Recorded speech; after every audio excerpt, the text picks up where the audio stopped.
दोबारा गर्म करने पर जहर बन जाती हैं यह 5 चीजें। नंबर 1, चाय। चाय को दोबारा गर्म करने पर इसमें एसिड की मात्रा बढ़ने लगती है, जिसके कारण पेट से जुड़ी समस्याएं सामने आने लगती हैं। दूसरा, पालक। पालक में काफी ज्यादा मात्रा में आयरन होता है और जब आप इसे दोबारा गर्म करते हैं तो यह ऑक्सीडाइज्ड हो जाता है। आयरन के ऑक्सीडेशन से कई तरह की बीमारियों का खतरा बढ़ जाता है। तीसरा, कुकिंग ऑयल।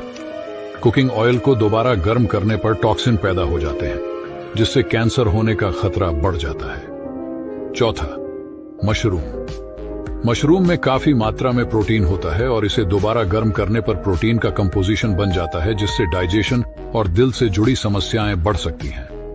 पांचवा, चावल। चावल को दोबारा गर्म करने पर बैक्टीरिया की संख्या दोगुनी होने लगती है और इससे पेट से जुड़ी समस्याएं बढ़ने लगती हैं। और ऐसी ही कमाल की इंफॉर्मेटिव वीडियोस देखने के लिए हमारे साथ जुड़ें। किसी गांव में एक धोबी कल्लू रहता था। उसके पास 2 वफादार जानवर थे, एक गधा और एक कुत्ता। गधा धोबी के कपड़े तालाब तक ले जाता और कुत्ता उन कपड़ों की रखवाली करता। गधे का काम केवल कपड़े ढोने तक सीमित था, जबकि कुत्ता दिन रात पहरेदारी में जुटा रहता था। कपड़े धोने से लेकर घर की रखवाली तक कुत्ते का कोई आराम नहीं था। गधा हमेशा कुत्ते का मजाक उड़ाता और उसे ताना मारता। वह कहता, तू तो सिर्फ रखवाली करता है, सारा दिन काम करता है, पर तुझे खाने को भी ढंग से नहीं मिलता। देख, मैं आराम से चारा खाता हूं और आराम भी करता हूं। बेचारा कुत्ता बिना किसी जवाब के बस चुपचाप गधे की बातें सुनता रहता। वह जानता था कि उसे अपने कर्तव्यों का पालन करना है, चाहे कोई कुछ भी कहे। एक दिन धोबी कपड़े लेकर तालाब गया और गधे और कुत्ते को अपनी अपनी जिम्मेदारियों पर लगा दिया। गधा फिर से कुत्ते का मजाक उड़ाने से बाज नहीं आया। कुत्ते ने अंदर ही अंदर गुस्से में रहने के बावजूद कुछ नहीं कहा, क्योंकि वह जानता था कि गधे को उसके स्वार्थी और आलसी स्वभाव की वजह से उसकी मेहनत और ईमानदारी का मूल्य कभी समझ नहीं आएगा।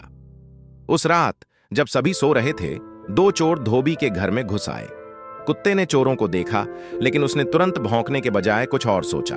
उसने सोचा कि अगर वह अभी भौंकेगा तो चोर दीवार कूदकर भाग जाएंगे और धोबी को इसका पता नहीं चलेगा। इसलिए वह शांत रहा और सही समय का इंतजार करने लगा। उधर गधा, जो दिन में आराम करने का आदी था, चोरों को देखकर घबराया और जोर जोर से रेंकने लगा। उसकी आवाज सुनकर धोबी जाग गया और उसने सोचा कि गधा बिना कारण हल्ला मचा रहा है। गधे की इस हरकत पर धोबी को बहुत गुस्सा आया और उसने गधे की पिटाई कर दी। कुत्ते ने यह सब देखा और मन ही मन सोचा कि आज गधे को उसकी गलती का असली मजा मिल रहा है। गधा दर्द से चिल्ला रहा था और मदद के लिए कुत्ते से गुहार लगा रहा था। मुझे बचा ले, मैं तेरा मजाक कभी नहीं उड़ाऊंगा, न ही तेरी रोटी खाऊंगा। कुत्ते ने गधे को बचाने का वादा किया, लेकिन पहले उससे यह शर्त रखी कि गधा अब से उसकी मेहनत और जिम्मेदारी का मजाक नहीं उड़ाएगा।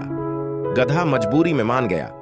धोबी जब गधे की पिटाई कर रहा था, तब कुत्ते ने आकर धोबी को इशारा किया कि कुछ गड़बड़ है। धोबी ने तुरंत कुत्ते की बात समझी और देखा कि घर में सचमुच चोर घुसे हुए हैं। कुत्ते ने अपनी जिम्मेदारी निभाते हुए चोरों को भगा दिया और धोबी का घर सुरक्षित बच गया। इस कहानी से कई महत्वपूर्ण बातें सीखी जा सकती हैं।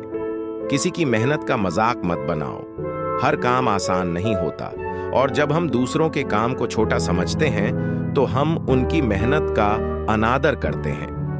जीवन में हर व्यक्ति का काम महत्वपूर्ण होता है, चाहे वह बड़ा हो या छोटा। धैर्य और सही समय का इंतजार। कुत्ते ने जल्दबाजी नहीं की और सही समय का इंतजार किया, जिससे चोरों को पकड़ने में सफलता मिली। धैर्य और समझदारी जीवन में बड़ी चुनौतियों को हल करने में मददगार होते हैं। मित्रता और ईमानदारी का मूल्य। जब गधे को कठिनाई का सामना करना पड़ा तो उसने कुत्ते से मदद मांगी। जीवन में सच्ची मित्रता और ईमानदारी से व्यवहार करना हमेशा लाभदायक होता है। स्वार्थी न बनो। गधे ने अपने स्वार्थ में कुत्ते की मेहनत और उसकी स्थिति का मजाक उड़ाया, लेकिन अंत में वही गधा मुसीबत में पड़ गया। हमें अपने स्वार्थ से परे देखकर दूसरों की परिस्थितियों को समझना चाहिए। इस कहानी का सार यही है कि हमें दूसरों की मेहनत का सम्मान करना चाहिए, धैर्य और ईमानदारी से अपने कर्तव्यों का पालन करना चाहिए और किसी भी काम को बिना समझे आलोचना करने से बचना चाहिए।